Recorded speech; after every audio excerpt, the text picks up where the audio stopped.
ওম নমো ভগবতে বাসুদেবায়। জয় শ্রীকৃষ্ণ। রাধে রাধে। বন্ধুরা, ভগবান শ্রীকৃষ্ণের জন্ম মাস ভাদ্র মাস ইতিমধ্যেই শুরু হয়ে গিয়েছে। এই মাসকে শ্রীকৃষ্ণের মাসের সঙ্গে সঙ্গে মা লক্ষ্মীরও মাস বলে গণ্য করা হয়। কারণ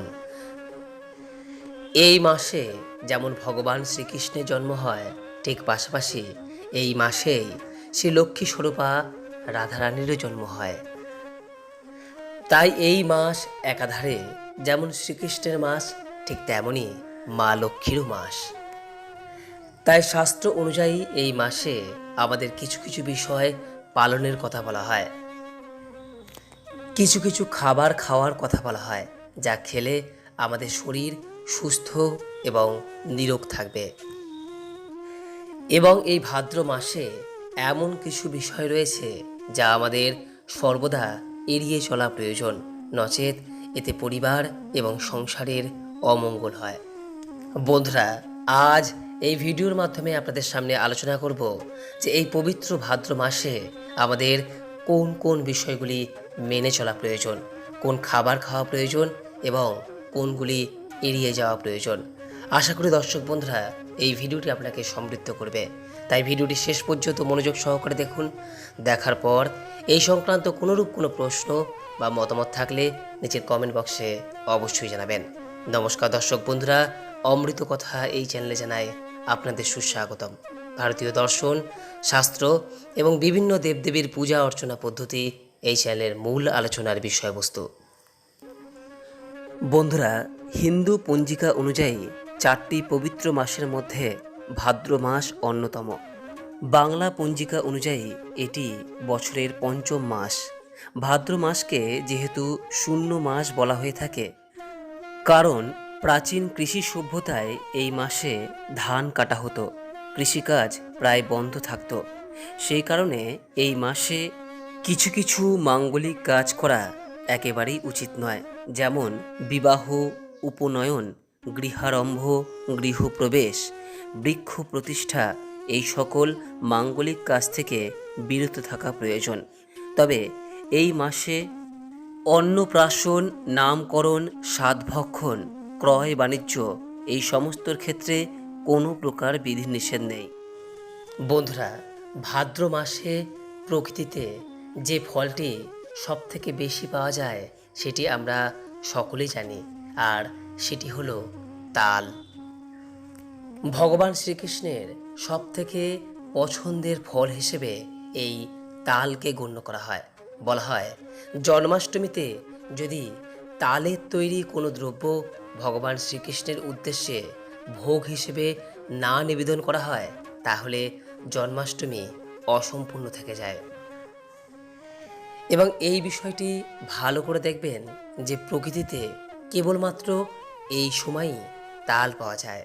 তাই বন্ধুরা, এই পবিত্র ভাদ্র মাসে ভগবান শ্রীকৃষ্ণের উদ্দেশ্যে যেমন তাল নিবেদন করার কথা বলা হয়, ঠিক পাশাপাশি এই মাসে তালের বিভিন্ন প্রকার সামগ্রী অবশ্যই পরিবারের সকলের গ্রহণের কথা বলা হয়। তালের বড়া, তালের কেক, তালের পিঠে, তাল ক্ষীর প্রভৃতি তাল দিয়ে তৈরি বিভিন্ন প্রকার খাবার এই মাসে অবশ্যই সপরিবারে গ্রহণ করার চেষ্টা করুন। এতে সুস্থ এবং নিরোগ থাকবেন। আর হ্যাঁ, এই তাল অবশ্যই ভগবান শ্রীকৃষ্ণকে নিবেদন করতে ভুলবেন না, বিশেষ করে জন্মাষ্টমীর সময়। বন্ধুরা, এর পাশাপাশি সনাতন ধর্ম অনুযায়ী পবিত্র এই ভাদ্র মাসে যে খাবার সেবন করা অতি পবিত্র কাজ হিসেবে গণ্য করা হয়, সেটি হলো পঞ্চগব্য সেবন। সঠিক পরিমাণে পঞ্চগব্য সেবন করলে দেহ ও মন পবিত্র থাকে। এই পঞ্চগব্য আপনি বাড়িতেও তৈরি করতে পারেন, অথবা বাজারে যে কোনো আয়ুর্বেদিক দোকান থেকেও এই পঞ্চগব্য আপনি কিনতে পারেন।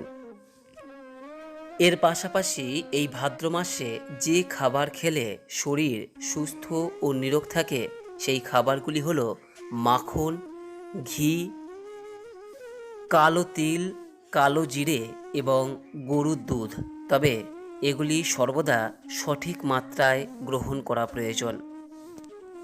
এরই পাশাপাশি এই মাসে খাওয়ার নিয়মে বলা হয়েছে কোনো গুরু পাক জাতীয় খাবার একদমই গ্রহণ করা উচিত নয়।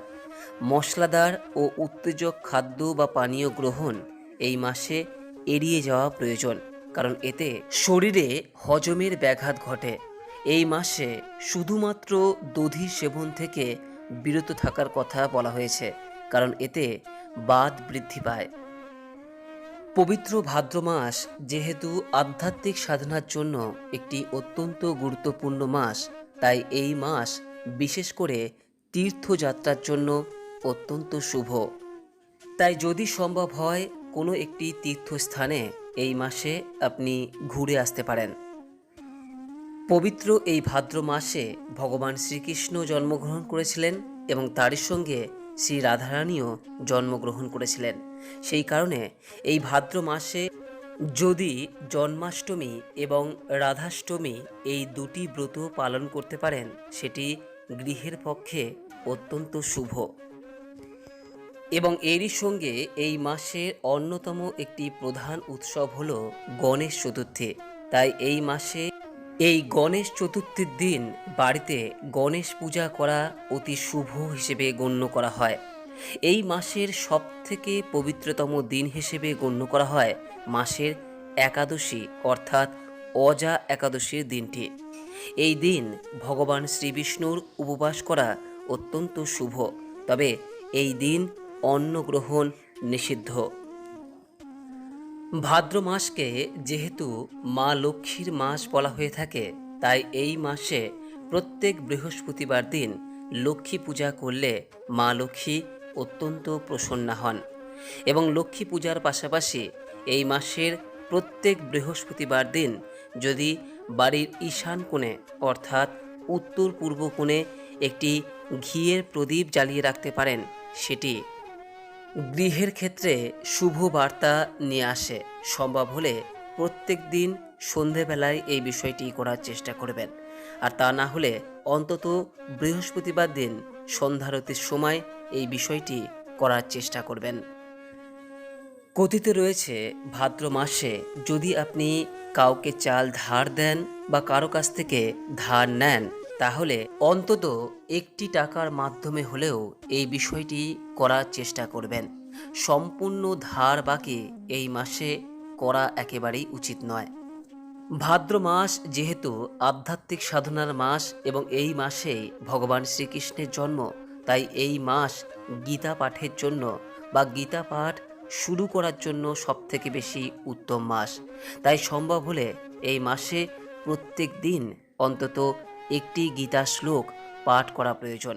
এবং এই গীতার শ্লোক পাঠ করার সময় অবশ্যই এর অর্থ বোঝার চেষ্টা করবেন। এই মাসের প্রত্যেক শনিবার দিন শনিদেবের পূজা করলে জন্মছকে শনিদেবের অশুভ প্রভাব থেকে মুক্তি পাওয়া যায়। এই মাস যেহেতু ভগবান শ্রীকৃষ্ণের জন্ম মাস, ভগবান শ্রীকৃষ্ণ যদি আপনার আরাধ্য দেবতা হয়, তাহলে এই মাসের প্রত্যেক দিনই ভগবান শ্রীকৃষ্ণর নাম স্মরণ করা প্রয়োজন। তাই যখনই সময় পাবেন এই মাসে মুখে কৃষ্ণ নাম নিয়ে আসবেন, দেখবেন সমস্ত দুঃখ কষ্ট দূর হয়ে মনের মধ্যে এক অপার শান্তি অনুভব করছেন। আশা করি এই ভিডিও থেকে কিছুটা উপকৃত হয়েছেন। ভালো লাগলে লাইক করবেন, শেয়ার করবেন।